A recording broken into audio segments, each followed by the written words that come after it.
Selanjutnya adalah pemaparan materi narasumber dari Biro Organisasi Setda Provinsi Jawa Tengah. Yang kami hormati Bapak Data Harsanto, SSTP MSI. Waktu dan tempat kami persilakan.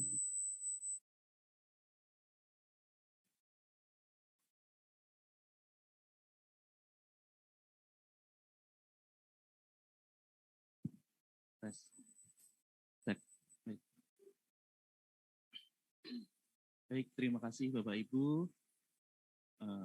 Bismillahirrahmanirrahim. Assalamualaikum warahmatullahi wabarakatuh. Selamat pagi Bapak Ibu. Alhamdulillah kita semua dapat bertemu, berkumpul baik di Dinas Pendidikan ataupun yang ikut melalui daring. Tadi sudah dijelaskan sebenarnya, sudah dijelaskan oleh Pak Pusworo, kemudian oleh Pak Sekretaris, inti dari sosialisasi pada pagi hari ini, yaitu penyusunan indikator kinerja individu yang merupakan target individu, seperti itu. Target individu di mana konsepnya adalah bila hasil kerja masing-masing individu itu baik, maka akan menjadi akumulasi menjadikan kinerja organisasi itu baik, seperti itu. Itu konsep utamanya. Mungkin bisa dimulai di paparan. Oke. Sambil tadi sudah diperkenalkan juga, nama saya Data Harsanto. Saat ini bertugas di Biro Organisasi sebagai analis kebijakan muda. Baik, sebelum kita berbicara lebih lanjut terkait dengan IKI atau indikator kinerja individu, slide 1.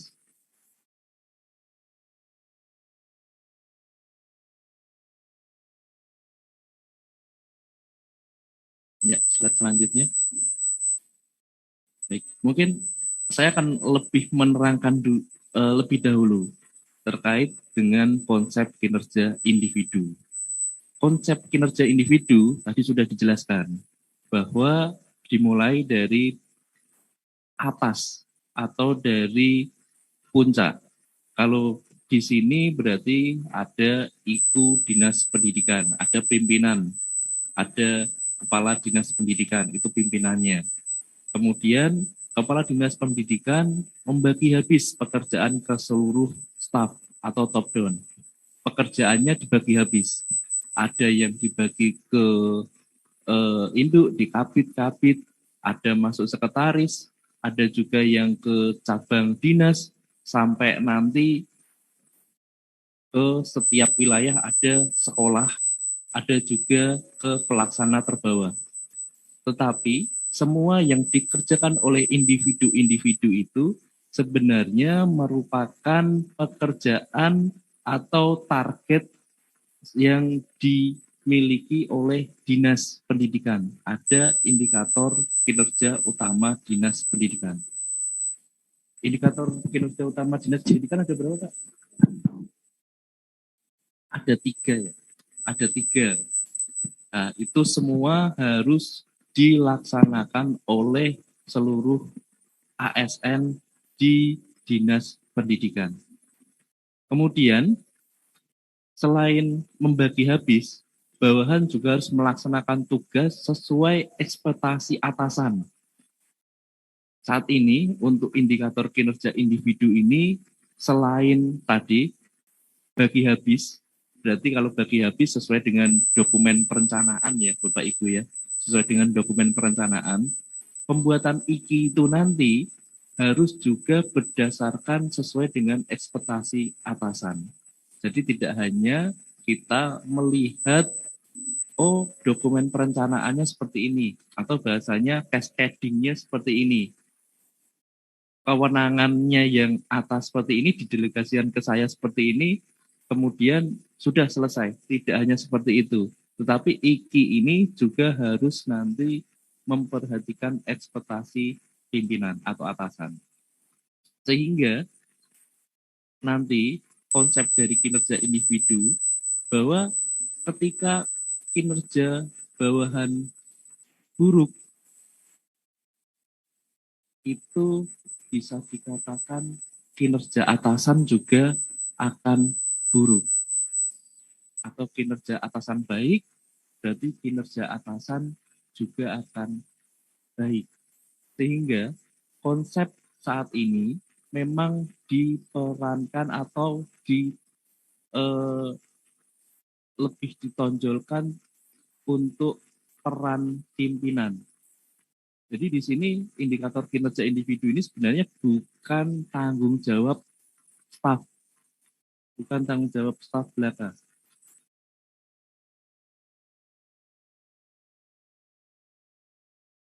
Tes di Zoom, tes lebih jelas, ya baik. Jadi saya ulangi kembali bahwa pembuatan indikator kinerja individu ini nanti bukan hanya tanggung jawab dari bawahan. Setiap pimpinan wajib harus mengawal kinerjanya. Kenapa? Karena kalau pimpinannya hanya menyerahkan ke bawahan, pasti tidak akan sesuai dengan harapan yang diinginkan. Di mana kinerja individu saat ini, indikator kinerja individu tidak hanya membagi habis pekerjaan ke seluruh staf atau cascading, tetapi juga harus berdasarkan ekspektasi atasan. Kayaknya udah kenceng ya, di kencengannya tadi. Ya. Kemudian ada yang tadi disampaikan oleh Pak Sek terkait dengan indikator kinerja individu ini, slide selanjutnya. Indikator kinerja individu ini nanti akan terhubung dengan integrasi dengan SKP atau e-kinerja, di mana SKP ini nanti penilaiannya Bapak Ibu sudah berbeda dengan SKP zaman dulu.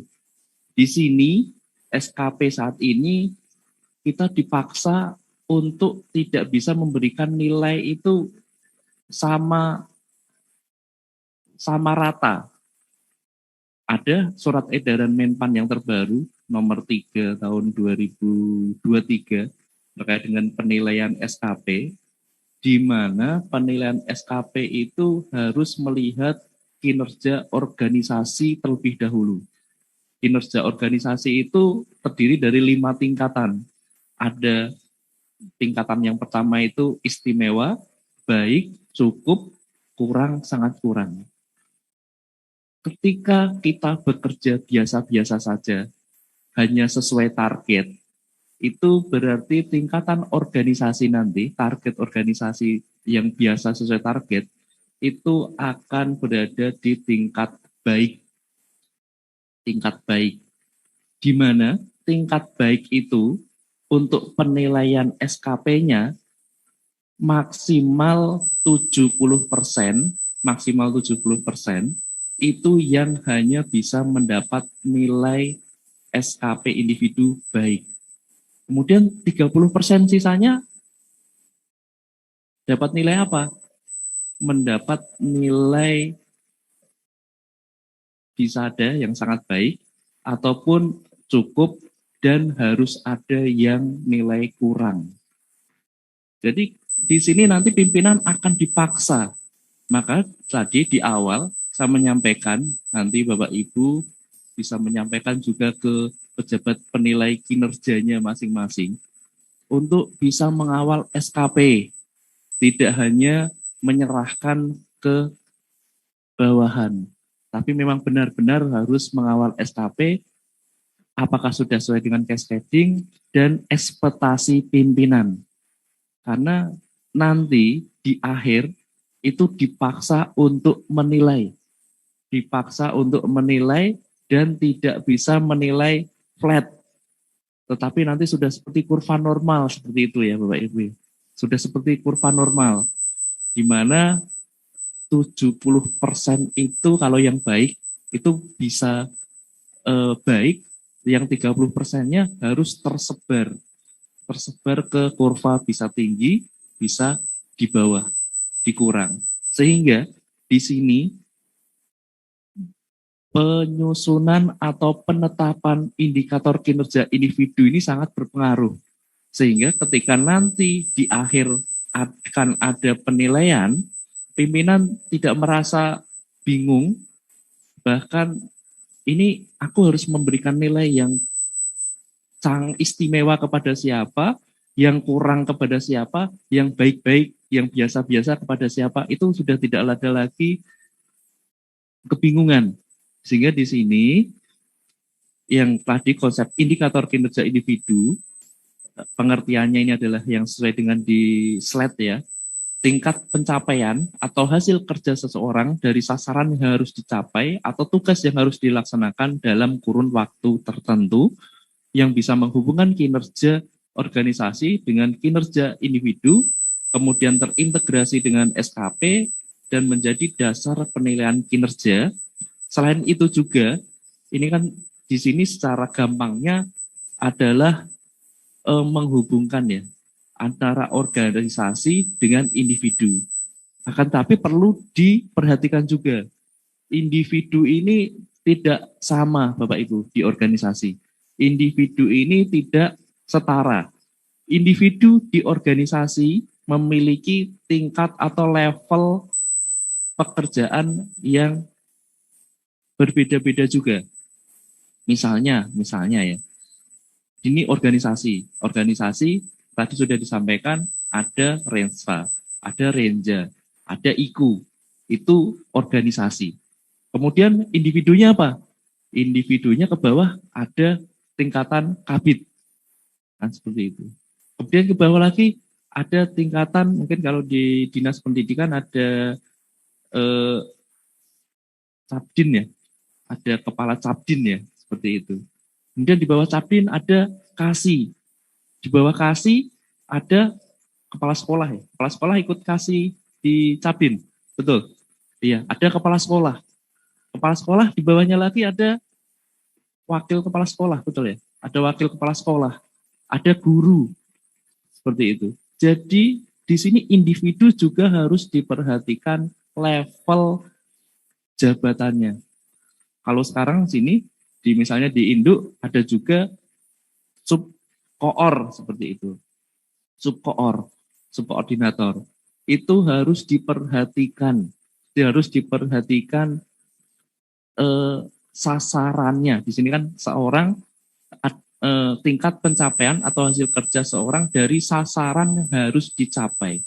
Sasaran yang harus dicapai itu tadi saya sampaikan ada tingkatannya. Ada tingkatannya. Ada kalau paling tinggi organisasi berarti dia berbicara terkait dengan outcome. Kalau kita berbicara kabit, kita berbicara kepala cabang dinas, itu berarti outcome antara, ada di tengah-tengah. Kemudian kalau semakin ke bawah, itu nanti bisa ke input atau langsung ke bawah lagi bisa aktivitas. Jadi untuk penyusunan IKI itu juga harus diperhatikan level tingkatannya. Jangan sampai nanti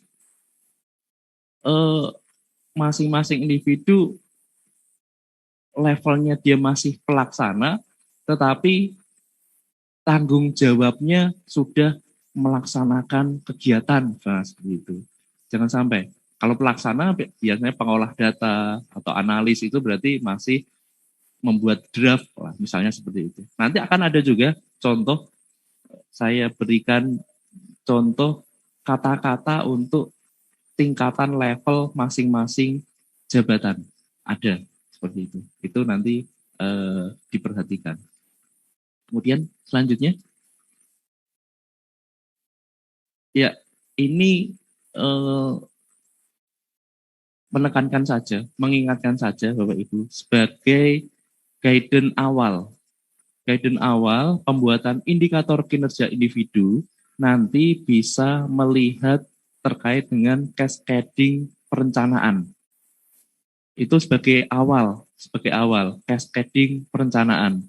Di mana untuk dinas itu berarti kita melihat dokumen perencanaan, dokumen renca. Di situ untuk indikator tujuan dan sasaran menjadi tanggung jawab kepala OPD. Ini tadi sesuai dengan tadi ya, masing-masing individu disesuaikan dengan levelnya. Ini sebagai guideline awal. Kemudian nanti untuk pejabat administrator itu akan mengambil level program, kemudian untuk pengawas ataupun nanti akan ada ahli muda, itu ini ahli muda hasil penyetaraan ya Bapak Ibu ya. Ini ahli muda hasil penyetaraan itu akan mengambil kegiatan sub kegiatan. Itu ini guidance awal. Kemudian pengembangannya karena dinas pendidikan sangat luas sekali, beda dengan dinas-dinas yang lain di mana ada sekolah-sekolah, itu nanti silahkan dibuat sesuai dengan awalnya itu perjanjian kinerja. Kepala sekolah kan bikin PK juga ya Bapak Ibu ya, bikin kan? Ya itu sebagai awalnya. Jadi untuk pembuatan indikator kinerja individu yang harus dibuat adalah indikator kinerja level atas terlebih dahulu. Bapak Ibu akan kesulitan dan bahkan nanti akan tersesat bila Bapak Ibu membuat indikator kinerja individu langsung dari bawah. Maka di sini pimpinan harus membuat indikator kinerja individu terlebih dahulu yang sebagai nanti akan menjadi acuan bagi bawahan untuk membuat indikator kinerja individu ke bawahnya. Seperti itu. Jadi misalnya di sini nanti kalau IKI kepala dinas kan sudah jelas ya. Indikator kinerja individu kepala dinas itu hanya sesuai dengan PK. Jadi langsung nanti dituliskan sasaran tujuan dan sasarannya. Kemudian mulai administrator ke bawah itu mulai berbeda. Ini contoh formnya seperti ini. Next, selanjutnya. Ya, ini format indikator kinerja individu kepala perangkat daerah sesuai dengan perjanjian kinerja berisi terkait dengan tujuan dan sasaran saja. Jadi perangkat daerahnya apa, nama, besar, rencana hasil kerjanya itu sesuai dengan tujuan sasarannya, indikator kinerja individu sesuai dengan tujuan dan sasarannya, target, kemudian formulasi. Yang perlu diperhatikan di sini mungkin untuk kepala perangkat daerah adalah kejelasan di formulasi. Kejelasan di formulasinya. Bisa disesuaikan seperti renca, tapi kalau misalnya di renca ada mungkin kok kurang pas ya, kurang jelas ya, bisa diperbaiki, diperjelas di indikator kinerja individu. Selanjutnya, baik ini format indikator kinerja individu selain dari JPT. Jadi untuk nanti administrator sampai JF ahli ataupun JF terampil ataupun ke pelaksana itu semuanya formatnya sama. Ini formatnya seperti ini. Perangkat daerahnya apa? Nama YBS, NIP jabatan, kemudian ikhtisar jabatan. Ikhtisar jabatan ini biasanya banyak yang bertanya, ikhtisar jabatan itu apa sih Bapak Ibu? Ikhtisar jabatan itu ringkasan dari pekerjaan YBS. Biasanya bisa dilihat di dokumen Anjab. Itu ada. Berbeda dengan tupoksi ya. Kalau tupoksi itu kan 1 sampai berapa itu banyak. Tapi ada, itu ikhtisar jabatannya ada biasanya. Ikhtisar analis kepegawaian. Itu untuk apa sih? ikhtisar jabatan Kabid A, itu apa? Itu ada biasanya di dokumen Anjak. Itu saja yang nanti dimaksudkan ikhtisar jabatannya. Kemudian kolomnya cukup panjang. Kolomnya itu ada 9 kolom. 9 kolom. Yang pertama itu nomor ya. Nomor nanti gampang langsung dituliskan nomor urut saja. Kemudian yang kedua adalah rencana hasil kerja yang diintervensi. Ini diisikan rencana hasil kerja atasan langsungnya. Kalau tadi dari JPT sudah, kemudian berarti ini kabid ya misalnya ya, atau kepala cabang dinas ya, sudah dituliskan saja rencana hasil kerja dari kepala dinas pendidikan apa yang tadi ingin diintervensi atau yang ingin dijadikan acuan. Kemudian setelah rencana hasil kerja yang diintervensi itu dituliskan, ini milik atasannya dituliskan, baru di kolom ketiga dituliskan rencana hasil kerja YBS. Rencana hasil kerja YBS. Ini sesuaikan pertama, bisa disesuaikan dengan cascading. Jadi misalnya tadi sudah untuk tujuan sasaran sudah ada di JPT, kemudian RHK yang diintervensi ini tuliskan saja sasarannya saja, sasaran dari JPT. Kemudian rencana hasil kerja ini adalah indikator program yang dimiliki oleh administrator. Indikator program yang dimiliki oleh administrator apa dituliskan. Kemudian setelah itu setelah dituliskan rencana hasil kerjanya apa atau sasaran kerjanya apa, dituliskan indikator kinerja individu. Ini bisa hanya dipilih, ada 3 sebenarnya, ada kuantitas, ada kualitas, ada waktu, tapi silahkan dipilih minimal 1 kategori saja. Atau bisa merujuk ke dokumen cascading saja sudah cukup bisa. Kemudian dituliskan targetnya itu apa, kemudian ada kolom yang ke-6, formulasi dan ekspektasi pimpinan. Kolom ke-6, formulasi itu berisi penjelasan terkait dengan target. Misalnya kalau dokumen berarti ada 6 jumlah dokumen, misalnya seperti itu. Atau kalau bisa persentase, kalau misalnya target persentase, formulasinya berarti harus menjelaskan. Persentase itu kan berarti pembagian antara apa dibandingkan dengan apa, seperti itu. Nah, itu harus dijelaskan di formulasi, kemudian kalau memungkinkan juga disampaikan bisa mendapatkan data dukungnya dari mana. Itu formulasi. Kemudian ada ekspektasi pimpinan. Di sini memang formulasi dan ekspektasi pimpinan. Untuk ekspektasi pimpinan nanti berhubungan dengan kolom 7, 8, 9 sebenarnya Bapak Ibu. Kenapa? Karena ekspektasi pimpinan ini adalah hasil dari dialog kinerja, dari dialog antara atasan dan bawahan. Kalau misalnya Bapak Ibu akan mengisi sendiri, nanti sebenarnya pasti pimpinan akan tahu. Kenapa? Karena bahasanya akan lain. Kami sudah banyak sekali mendapatkan contoh ekspektasi pimpinan ini ketika tidak dilakukan dialog antara atasan dan bawahan, maka akan terjadi bahasanya yang kaku seperti itu, yang tidak sesuai dengan harapan atau ekspektasi pimpinan.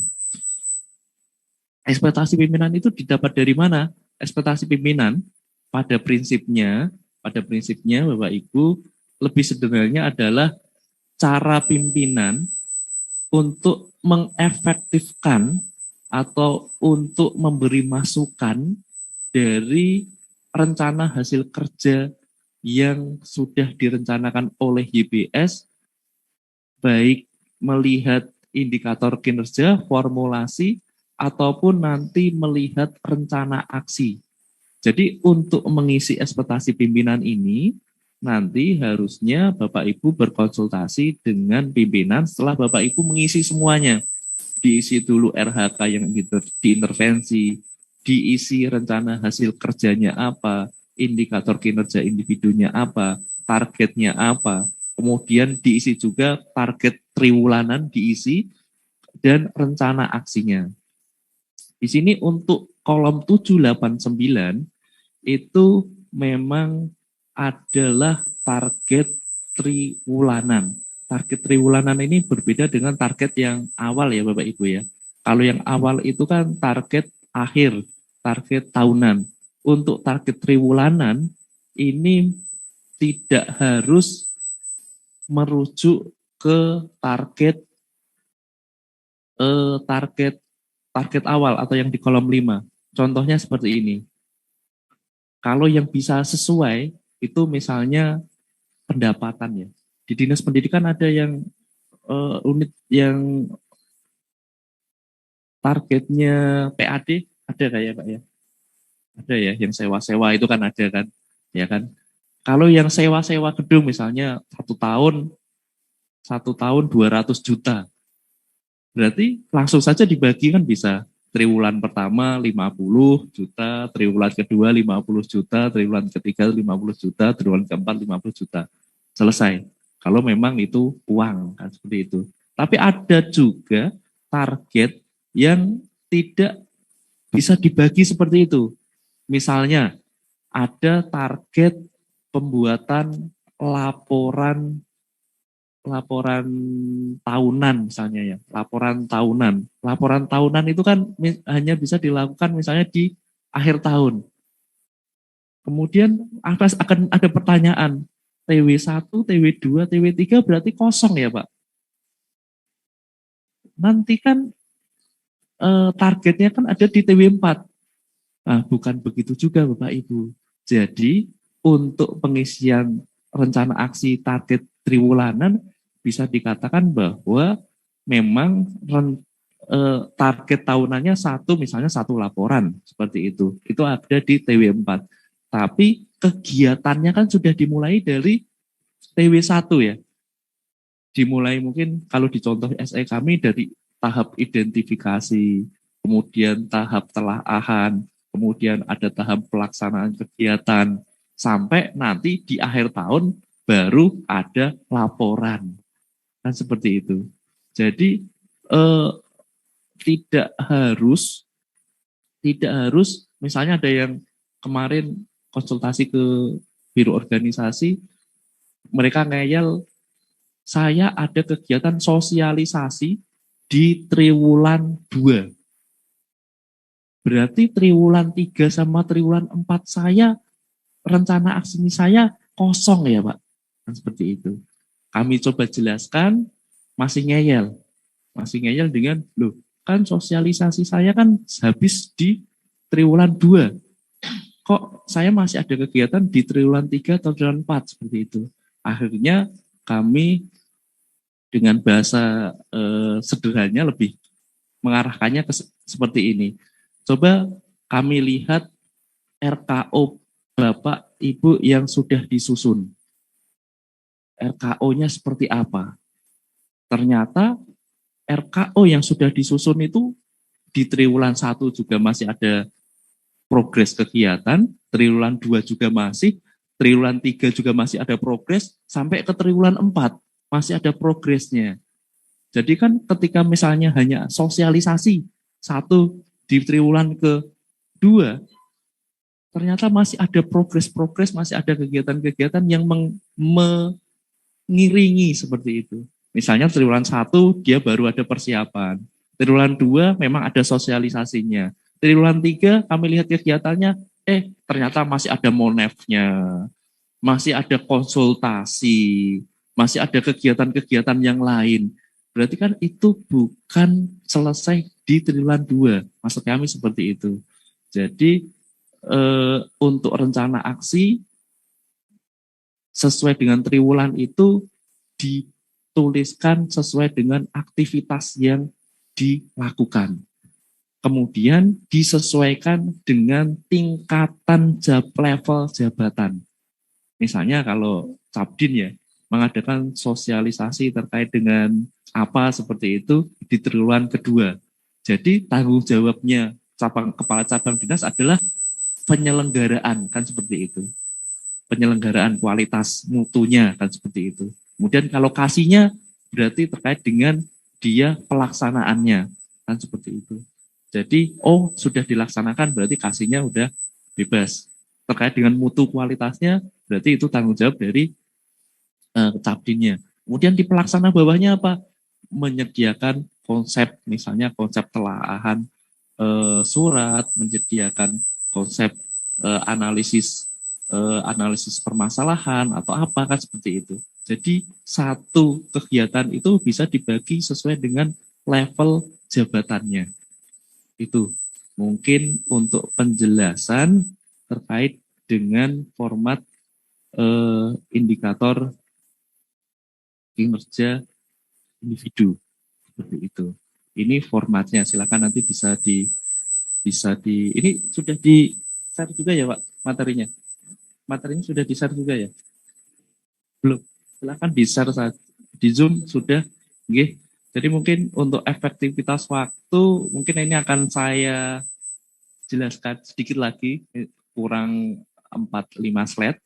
Kemudian setelah itu kita perbanyak untuk diskusi dan tanya jawab seperti itu ya Pak ya. Ya, ini saya lanjutkan sedikit lagi untuk penjelasannya. Kemudian selanjutnya, ya ini ada petunjuk pengisian tabel yang tadi sudah saya jelaskan juga. Silahkan nanti bisa dibaca ulang kalau memang ada yang kurang jelas atau nanti bisa ditanyakan. Kemudian selanjutnya, baik ini contoh saja ya. Ini contoh saja indikator kinerja individu. Ini kami buat di biro organisasi yang kami buat di biro organisasi. Rencana hasil kerja yang ini punyanya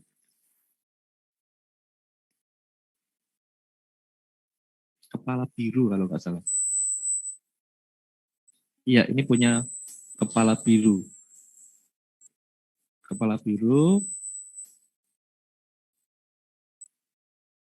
Oh bukan, ini punya kabak. Ini punya koordinator, kalau sekarang koordinator. Jadi koordinator mengambil rencana hasil kerja dari kepala biro, yaitu meningkatnya nilai reformasi birokrasi dan sakit provinsi dan Kapkota se-Jawa Tengah. RHK-nya ada beberapa. Contohnya ini adalah meningkatnya kualitas pelaksanaan reformasi birokrasi, OPD, dan kabupaten kota. Kemudian indikator kinerja individunya ini sesuai dengan dokumen perencanaan saja, yaitu jumlah dokumen rekomendasi pelaksanaan RP di OPD. Targetnya 8 dokumen. Formulasi itu menjelaskan target, jumlah dokumen rekomendasi pelaksanaan RP OPD yang sudah tersusun. Kemudian ada rencana aksi masing-masing triwulan. Rencana aksi triwulan pertama mengkaji dan merumuskan hasil. Yang rencana triwulan kedua mengendalikan pelaksanaan fasilitasi RP, yang kemudian mengendalikan pelaksanaan DES RP, kemudian triwulan ketiga mengendalikan pelaksanaan MONEF, yang keempat mengkaji dan merumuskan rekomendasi RP. Jadi di sini kami beri contoh target yang berbeda antara target di dokumen perencanaan dengan target rencana aksi. Ini didapat dari mana ini? Nilai kok triwulan pertama ada 25, nilai triwulan kedua ada 75, triwulan 3 ada 90, triwulan keempat ada 100. Padahal targetnya yang awal cuma 8 dokumen. Ini diambil dari 8 dokumen itu sebenarnya tidak bisa langsung kami bagi ke 4. Tetapi untuk mendapatkan 8 dokumen itu, kami ada rangkaian kegiatan. Dari rangkaian yang pertama, di triwulan pertama, itu ada mengkaji dan merumuskan terlebih dahulu hasil tahun kemarin. Kemudian triwulan kedua ada terkait dengan DES dan fasilitasi RB. Memang masing-masing bobot itu eh, tidak loh, kok dari 25 kok langsung naik 75 ya, kok langsung naik 50 ya. Karena memang untuk memberi bobot ini tergantung dari kita sendiri.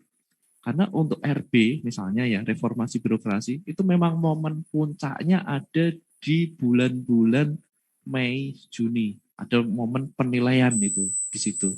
Jadi memang paling besar bobotnya ya selesai di situ. Tetapi untuk bulan berikutnya apa? Tetap ada Monef, kemudian ada setelah itu di bulan keempat biasanya muncul hasilnya ada eh, mengkaji lagi rekomendasi seperti itu. Ini contoh pembuatan indikator kinerja individu yang sederhana seperti ini. Jadi nanti setelah ini, sebenarnya setelah ini, kemudian eh, kabak koordinator itu menyampaikan ke kepala biro. Kepala biro kemudian menyampaikan, oh ada ekspektasi beliau, ekspektasi pimpinan. Nanti untuk seluruh OPD bisa mendapatkan rekomendasi pelaksanaan RB-nya ya, seperti itu. Disampaikan seperti itu. Karena targetnya sebenarnya hanya 8 dokumen di di dokumen perencanaan. Tetapi kepala biro memiliki ekspektasi lain, memiliki ekspektasi yang lebih, bahwa walaupun 8 dokumen nanti semua OPD itu bisa mendapatkan rekomendasi terkait dengan perbaikan RB-nya. Itu ekspektasinya. Dan ekspektasi pimpinan ini tidak boleh keluar dari rencana yang sudah ditetapkan. Nanti perlu diingat itu Bapak Ibu, ekspektasi pimpinan jangan sampai keluar dari rencana yang sudah ditetapkan. Kenapa? Karena kalau ternyata tiba-tiba ekspektasi pimpinan terlalu tinggi, kemudian loh tidak sesuai dengan perencanaan, padahal birokrasi ini kan semua berjalan sesuai dengan perencanaannya Bapak Ibu ya. Kan ada sumber daya yang dialokasikan, sumber dana yang dialokasikan untuk sesuai dengan perencanaan. Jadi nanti juga perlu dilihat, jangan sampai ekspektasi itu keluar dari perencanaan. Misalnya sudah direncanakan untuk pembangunan gedung A, tetapi ekspektasinya nanti bisa dirubah untuk gedung yang lain lah, atau ditambah untuk yang lain. Nah, itu kan malah nanti akan mempersulit dari bawahan sendiri. Jadi ekspektasi pimpinan di sini sifatnya untuk melengkapi, memperlancar, mengefektif efisienkan tugas-tugas dari bawahan. Bukannya malah menambah beban dari bawahan. Seperti itu. Atau bisa memberikan saran masukan. Itu ekspektasi pimpinan. Baik, selanjutnya.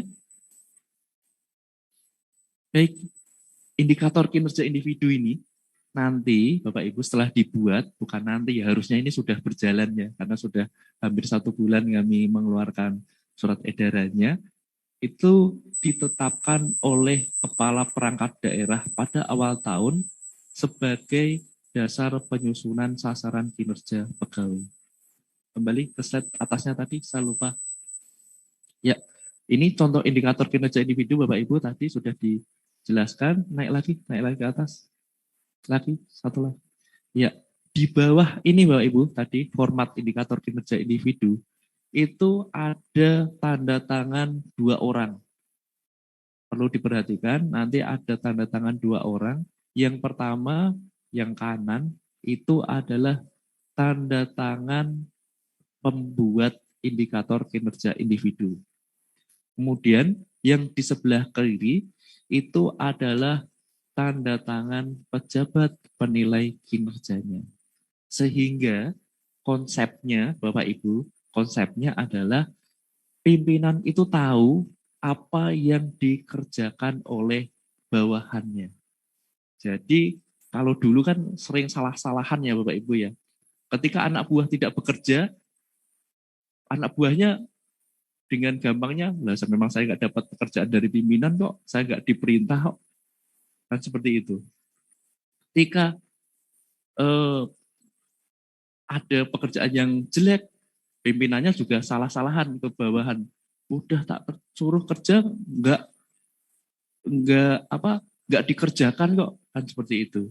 Sehingga ketika ada indikator kinerja individu ini, akhirnya bisa sebagai pedoman. Oh, saya kerjanya tahun ini target saya itu jelas diketahui oleh YBS dan diketahui oleh pimpinan YBS. Seperti itu. Kemudian ada pertanyaan lagi nih Bapak Ibu. Saat ini kan sudah ada birokrasi bersifat cair seperti itu ya.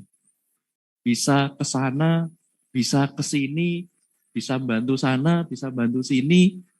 Nah terus di dinas pendidikan ada nggak Pak ya yang sifatnya seperti itu?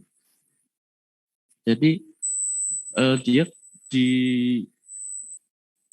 di bidang A misalnya, tapi dia juga melakukan pekerjaan di bidang B.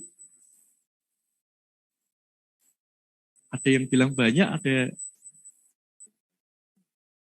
lintas seksi gitu.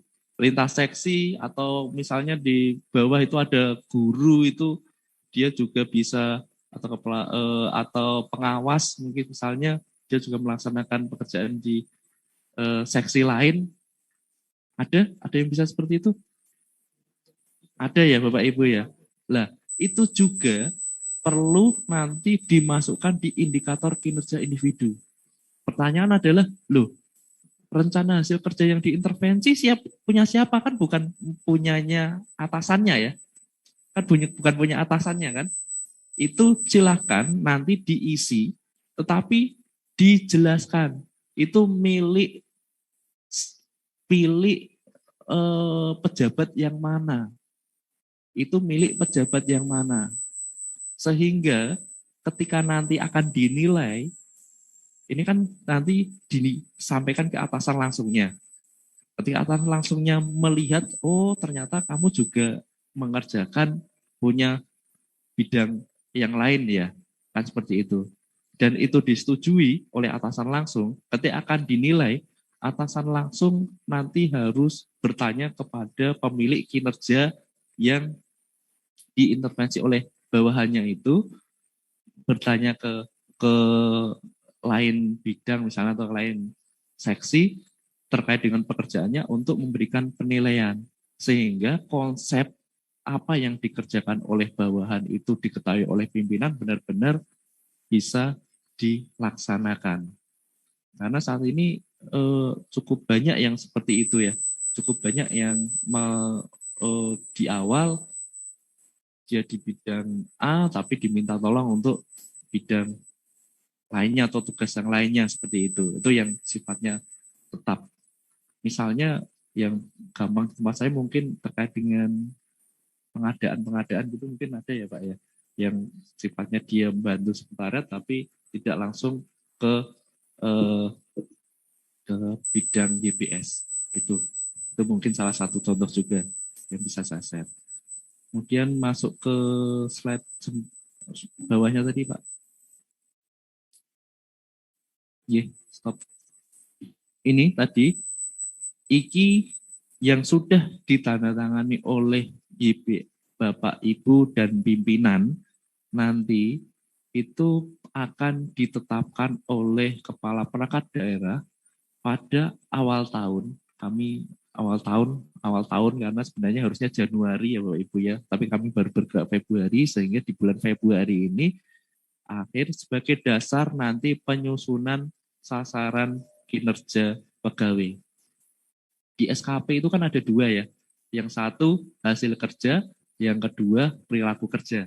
Yang IKI ini sebagai dasar pembuatan hasil kerjanya, hasil kerja. Kemudian dokumen IKI ini nanti kalau sudah dikompulir, nanti diserahkan ke biro organisasi.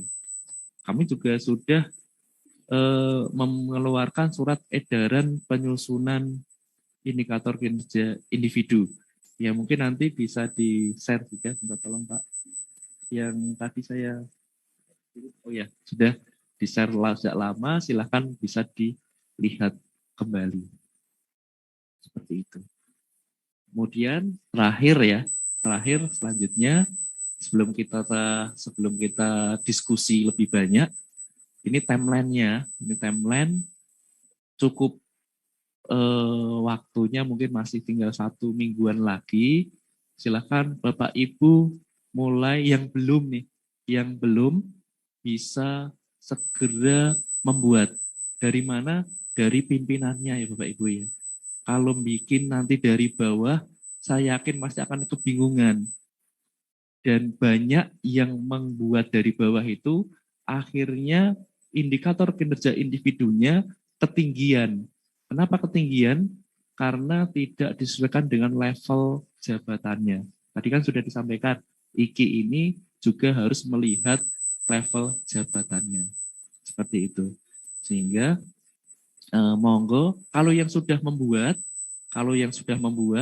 silahkan bisa dikonsultasikan ke induk dinas pendidikan bisa, atau monggo nanti dinas pendidikan bisa mengkomulir dulu, dilihat, kemudian dinas pendidikan bisa konsultasi ke kami Pak. Oh seperti ini nih yang sudah, nanti bisa jadi panduan bagi yang lain. Kalau yang sudah membuat, alhamdulillah nanti bisa kita konsultasikan. Itu mungkin sekilas terkait dengan IKI. Kami tidak terlalu banyak memberikan teori ya Bapak Ibu ya. Saya harap sisa waktu ini bisa kita manfaatkan untuk saling bertanya dan saling diskusi terkait dengan penyusunan IKI. Mungkin untuk sesi pertama sekian dari saya terkait dengan pemberian materi. Selanjutnya kami kembalikan ke Pak Ismoro atau Pak Ismoro. Monggo untuk bisa memandu jalannya diskusi kita pada siang hari ini. Monggo Pak. Baik, Bapak Ibu, selanjutnya kami buka tanya jawab ya. Yang pertama, 3 pertanyaan pertama untuk yang luring, monggo. Barangkali ada pertanyaan. Yang ada di luring.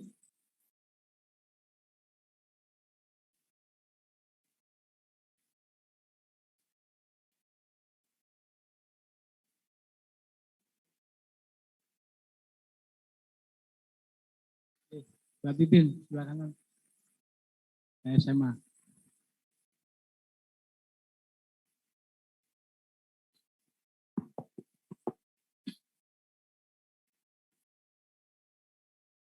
Ya, terima kasih untuk waktu yang diberikan.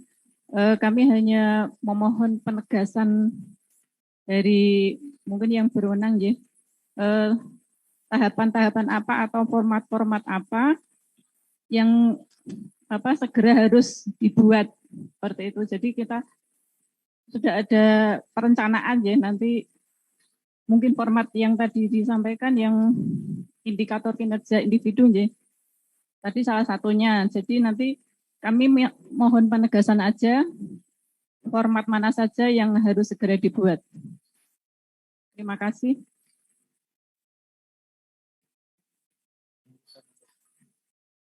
Langsung dijawab malam ya Pak. Langsung. Nanti dia lupa. Baik, tadi kalau yang harus dibuat itu tadi yang berarti yang Excel tadi Bu. Excel. Iya, individu. Ada formnya yang tadi. Tapi memang harus dibuat dari itu kan ngalir dari atas ya. Ngalir dari atas ya.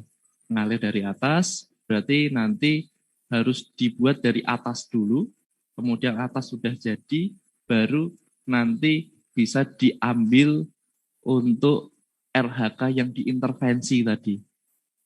RHK yang diintervensi. Kemudian RHK yang diintervensi bisa Mbak bisa dikembalikan ke slide sebelumnya. Bentar biar penjelasannya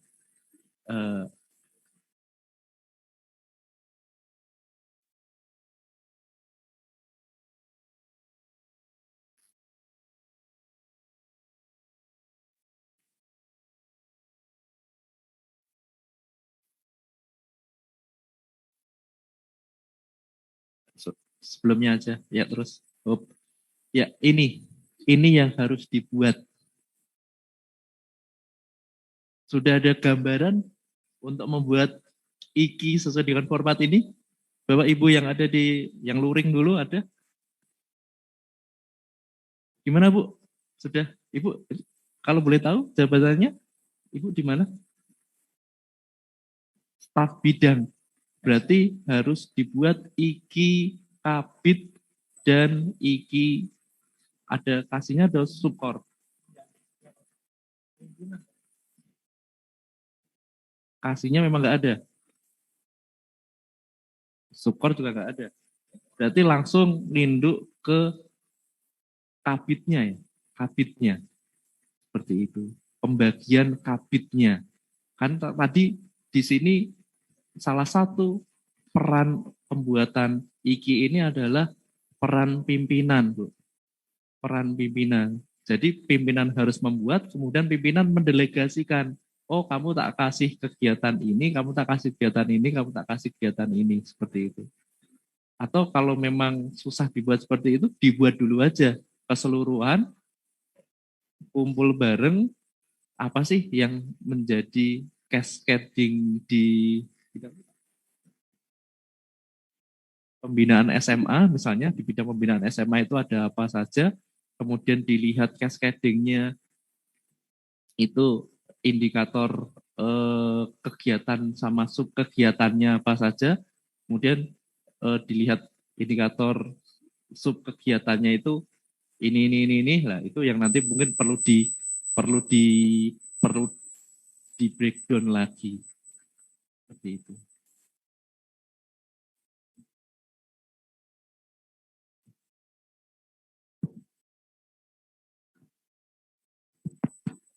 Assalamualaikum warahmatullahi wabarakatuh. Izin pimpinan, kami menggarisbawahi atau tafsiran saya. Yang pertama, untuk pengisian IKI ini bermula dari indikator kinerja dari pimpinan kepala dinas lah begitu. Kemudian dari situ menurun ke kepala bidang. Kemudian menurun lagi ke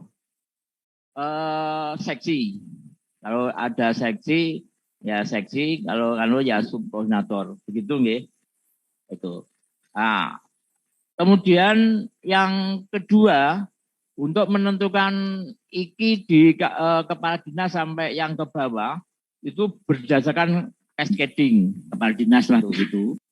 Nah, cascadingnya, padahal cascading kita ini kalau nggak salah baru dirembuk kemarin, 2 hari yang lalu atau 1 hari yang lalu. Itu. Di cascading sendiri kami belum tahu, Pak. Karena 2 hari 3 hari yang lalu baru di Bapeda. Nah, kemudian sampai yang ke bawah sini tentunya kita belum tahu target dari RJMJ cascading OPD. Nah, OPD itu kan cascadingnya kalau di sini kan meliputi pendidikan dan kebudayaan. Nah, maka kita juga nggak, yang dari bawah ini nggak tahu targetnya seberapa berdasarkan cascading yang baru. Itu. Di situ nanti juga ada namanya kalau nggak salah RJMD perubahan atau cascading 2004 sampai 26. Nah, ini mohon ini nanti penjelasan dari Mas Kumoro atau dari Biro Urbak itu terkait dengan tafsiran saya, apakah begitu? Dan untuk itu juga nanti kan juga ada laporan kinerja bagi pejabat. Nah ini nanti siang itu juga baru omong-omong tentang laporan, nah tentunya terkait dengan indikator ini. Kalau saya melihat ini kemarin apakah bisa mengacu SKP yang kita buat seperti kemarin itu indikator anunya itu indikator individunya ini di situ kan sudah ada. Namun pembagiannya kita yang belum jelas.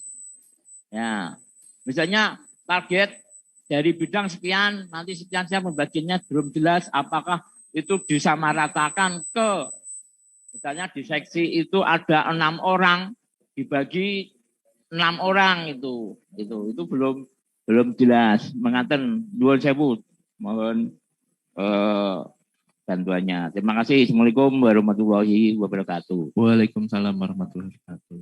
Nggih, Pak Sinten? Pak Budi, nggih. Secara umum betul Pak pemahamannya. Akan tapi ada satu yang perlu saya koreksi, bahwa cascading ini cascading tahun ini Pak. Tahun 2023.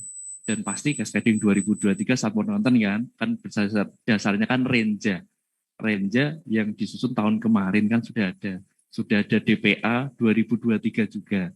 Jadi pasti cascading 2023 ada. Yang baru dibahas itu mungkin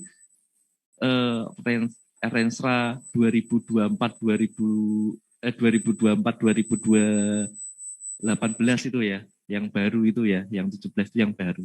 Jadi mohon bisa jangan dicampur ini dengan yang sudah baru dibahas dan yang sudah ada itu. Kemudian apalagi tadi Pak ya?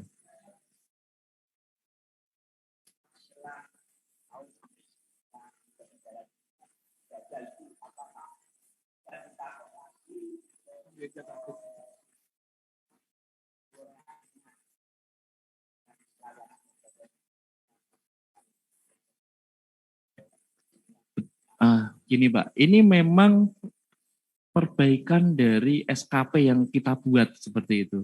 Kalau apakah bisa dipakai lagi atau tidak, kami perlu melihat SKP Bapak yang kemarin dibuat seperti apa. Kan seperti itu. Kalau yang saat ini kita lebih berdasarkan RHK, rencana hasil kerja, sesuai dengan indikator atau cascading yang disesuaikan dengan jabatannya. Kalau yang kemarin mengambil SKP-nya itu kan berdasarkan e-controlling itu loh, Mbak. Kan gitu nggih. Kalau nggak salah loh.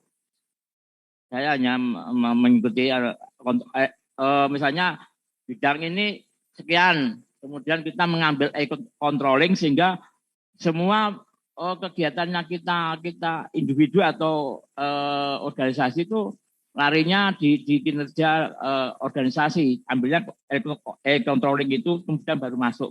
Apakah begitu?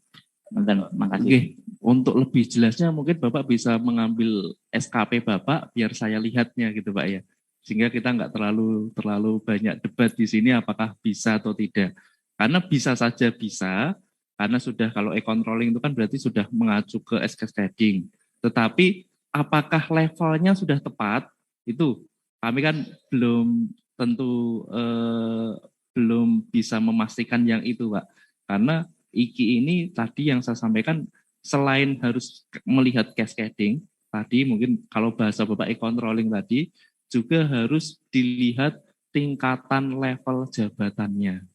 Jangan sampai misalnya tanggung jawab support atau kasih itu ternyata mengambil indikator yang punya program atau mengambil indikator yang lebih tinggi kan seperti itu. Harus disesuaikan dengan level jabatannya.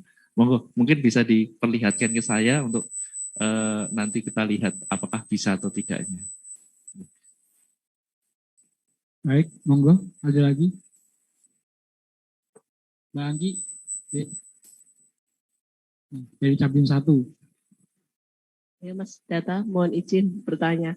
Saya mungkin hanya butuh penegasan dan pemahaman saja, mungkin bisa bermanfaat juga bagi teman-teman PNS. Yang pertama terkait dengan sebelumnya kita sudah menyusun e-kinerja, sekarang indikator kinerja individu. Apakah dari isi indikator kinerja individu ini dan e-kinerja kemarin harus sama isinya? Karena dari e-kinerja kemarin dasar dari rencana hasil kerja adalah dari penetapan kinerja. Sedangkan indikator kinerja individu tadi yang disampaikan dari indikator kinerja utama dan indikator program. Benar Mbak, ulangi pertanyaannya Mbak. Suaranya terlalu kecil. Apakah dari e-kinerja SKP yang kemarin di 2022 dengan indikator kinerja individu itu isi-isinya apakah harus sama? Karena di mana e-kinerja kemarin kan dasar rencana hasil kerja kan dari penetapan kinerja. Sedangkan yang indikator yang IKI sekarang kan dasarnya dari IKU dan indikator program. Kemudian yang untuk triwulan, IKI ini berarti kan wajib untuk semua PNS, untuk TW1 sampai dengan TW4. Apabila TW1 itu apakah kita membuatnya ini di awal, di Januari atau di bulan Maret, contoh itu. Dan apakah ada efek di TPP?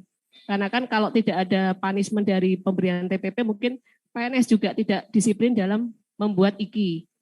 Kemudian untuk rencana aksi di IKI, apakah juga sama dengan e-kinerja? Harus detail.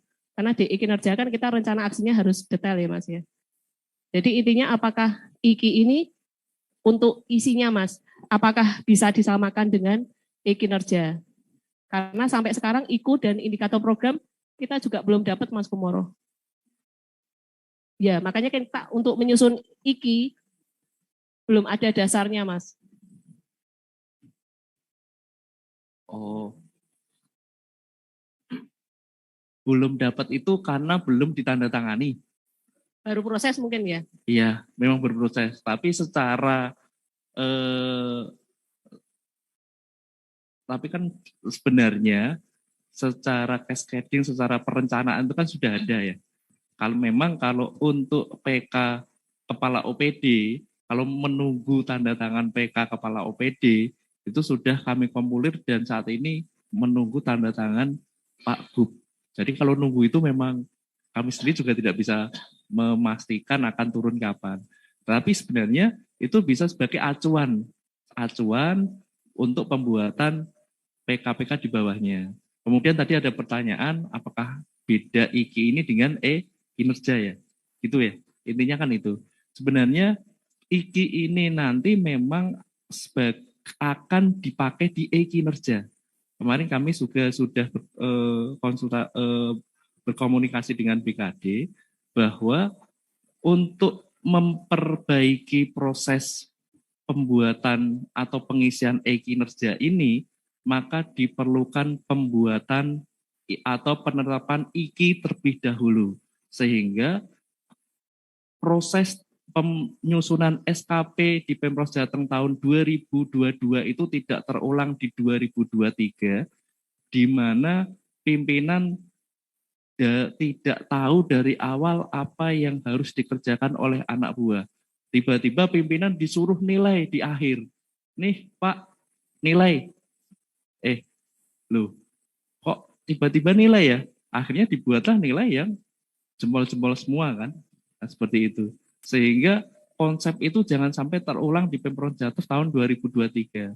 Sehingga tahun 2023 ini memang diharuskan membuat IKI terlebih dahulu agar diketahui, agar terjadi dialog kinerja, agar pimpinan itu tahu, sehingga nanti ketika memasukkan di kinerja itu sudah dipastikan nanti di akhir ketika penilaian itu akan terjadi penilaian yang akuntabel, akan terjadi penilaian yang akuntabel.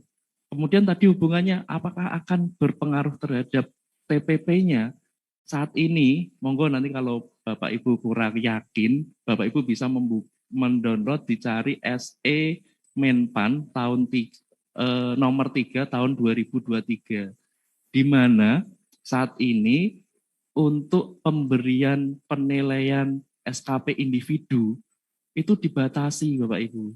Yang tadi saya sampaikan. Untuk yang baik, biasanya kan kita rata-rata baik ya Bapak Ibu ya. Rata-rata kan baik.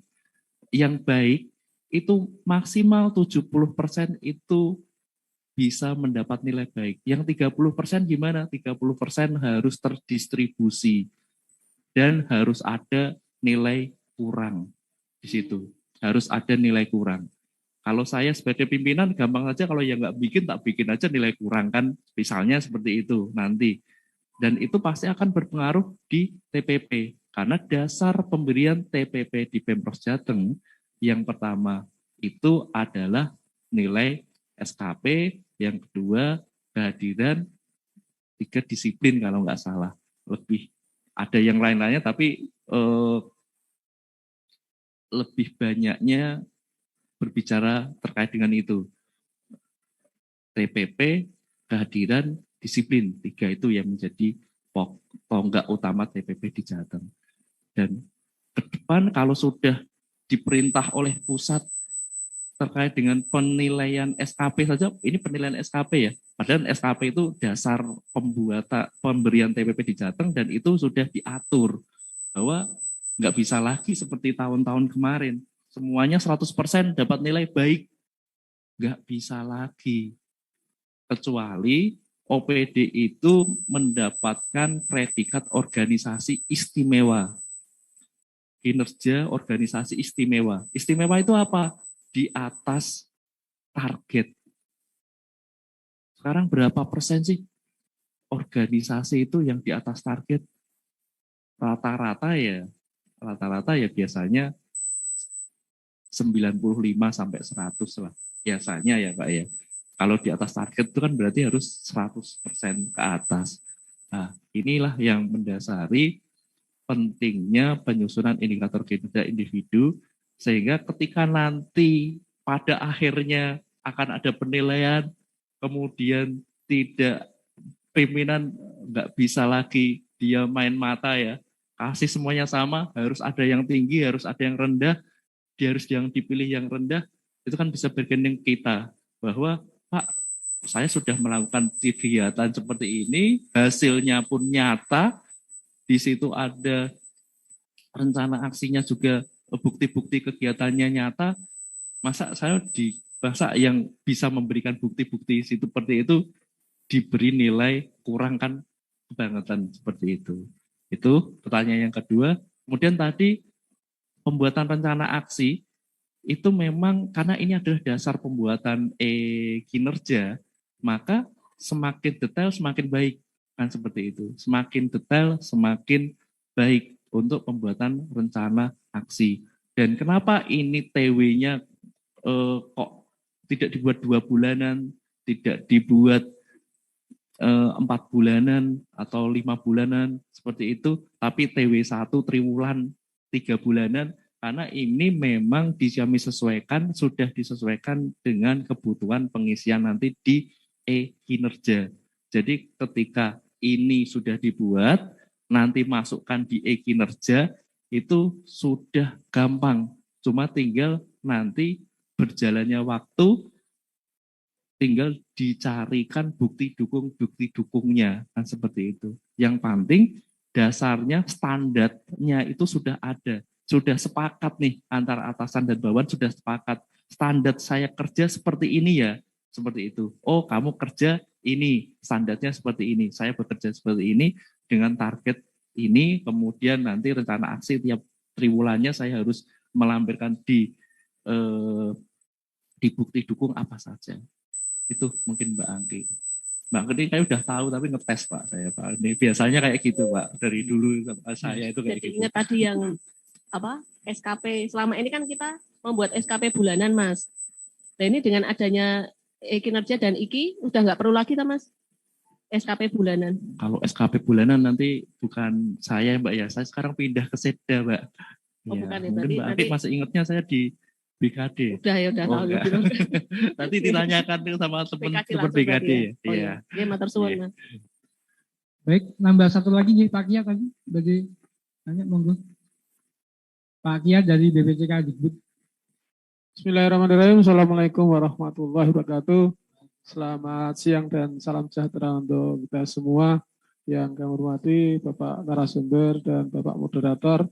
Langsung saja pada pertanyaan. Pertanyaan pada dasarnya sama dengan teman-teman yang tadi mengajukan pertanyaan, hanya sedikit memberikan sedikit atau pertanyaan ini terkait dengan nantinya kan hasil kegiatan ini karena kami harus segera menyusun iki Pak Ye. Karena kami harus segera menyusun iki, otomatis kan kami harus segera melaksanakan atau membuat iki individu ini. Mungkin sebagai gambaran, menurut saya minta penjelasan berlanjut untuk gampangnya saja. Ya. Gampangnya saja itu kan kita semua eselon 3, otomatis tempat kami kan eselon 3. Ya. Eselon 3, pejabat eselon 3, eselon 4, dan subkoordinator itu kemarin kan sudah menyusun yang namanya perjanjian kerja, PK yang tahun 2023. Nah, PK 2023 ini kemarin kita susun kan berdasarkan pada indikator kinerja yang kita lakukan pada tahun 2023, otomatis utamanya berdasarkan dari DPA, kemudian dari IKI, dari IKU yang ada di kami. Dari dasar itu nanti kami kan akan membreakdown ya sebagai dasar dari PK yang sudah ada itu, meskipun belum tanda tangan, nanti akan kami breakdown, kita jabarkan kepada di bawahan. Di bawahan kami adalah di kami ada subbak tata usaha, kemudian seksi pengembangan dan seksi pemberdayaan. Hanya saja di kami ini kan pejabat eselon 4-nya kan hanya satu kalau cabang, kalau balai dan UPT. Ini terkait dengan teman-teman kami yang nanti yang berada di seksi pengembangan dan pemberdayaan. Ini ada dua jenis pegawai yang di sana, yaitu pegawai fungsional tertentu atau PTP di kami dan pegawai yang administrasi. Jadi kebetulan di kami itu di seksi pemberdayaan dan pengembangan ini ada 2 orang, masing-masing 1 orang sebagai pegawai administrasi umum, yang 1 orang sebagai pegawai fungsional tertentu atau PTP. Dalam penyusunan IKI nanti sebagai atasan langsung dari karena di kami sudah tidak ada lagi seksi, adanya subkoordinator. Nanti dari yang staf yang ada di seksi nanti sebagai atasan langsungnya apakah di subkoordinator atau di Kasubag Tata Usaha. Kemudian yang kedua terkait dengan teman kami itu kebetulan kalau yang di penjabaran sesuai dengan Anjab. Ini untuk PTP itu kan alokasi base setting-nya kan ada di seksi pengembangan.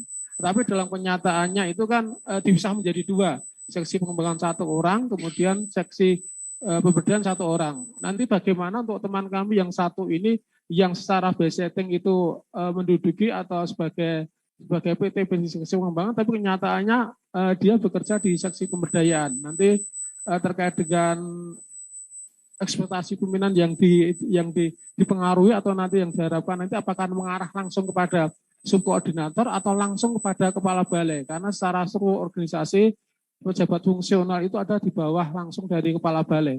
Begitu Pak pertanyaan kami untuk penjelasan. Matur nuwun. Assalamualaikum warahmatullahi wabarakatuh.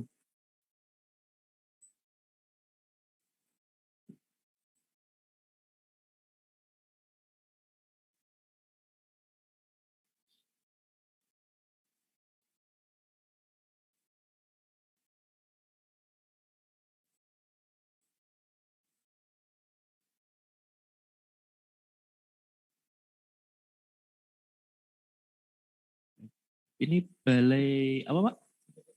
Balai Pengembangan Teknologi Informasi dan Komunikasi Dikbud BPTIK. Yang di Suratmo Pak. Manyaran tuh ya Pak? Iya, Jalan Suratmo. Oh iya. Tarupolo Tengah. Iya. Salah satu UPT-nya Dinas Pendidikan Bapak. Iya. UPT ada administratornya, kepala balai, kemudian seksi 2 sudah di penyetaraan. Iya, kemudian fungsional di bawahnya TU. Itu kan? Untuk jabatan TU.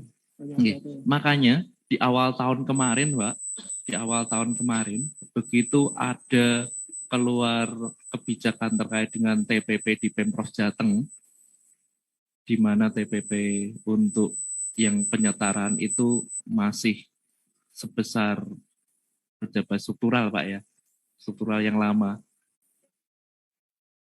Masih ada subkoordinat, masih ada yang di penyetaraan, masih ada tuh Pak? Tempat Bapak? Ada kan? Fungsional penyetaraan sebagai dari KASI menjadi subkoordinator. Iya, masih ada kan? Masih ada, Pak. Iya, ini.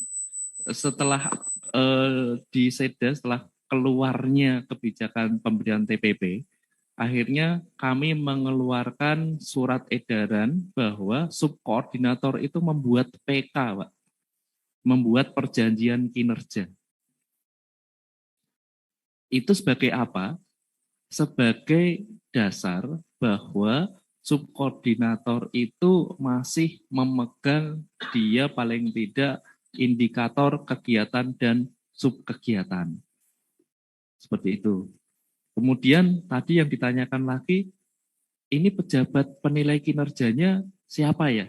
Kan seperti itu. Kalau pejabat penilai kinerjanya karena sesuai dengan peraturan di atasnya Permenpan itu ya tetap pejabat struktural, ya Pak ya. Berarti fungsional yang ada di bawah subkoordinator itu ya di bawah kepala balai, di bawah kepala balai. Akan tetapi pekerjaannya langsung kepala balai. Kalau pekerjaannya langsung kepala balai, kadang-kadang nanti level pekerjaannya yang enggak setara, Pak. Seperti jomplang seperti itu. Jadi kegiatannya teknis, tetapi RHK-nya RHK yang output antara itu enggak nyambung. Sehingga kalau pembuatan IKI-nya tetap nanti nyantolnya ya Pak ya, ngarahnya ya. Di situ kan ada rencana hasil kerja yang diintervensi. Yang diintervensi itu RHK dari subkoordinatornya. Iya, walaupun penilaiannya dari kepala balai. Nanti ketika penilaian, kepala balai harusnya tanya ke subkoordinatornya. Gimana penilaian dari fungsional yang ada di masing-masing di bawahnya seperti itu. Akan bertanya berkoordinasi kan seperti itu.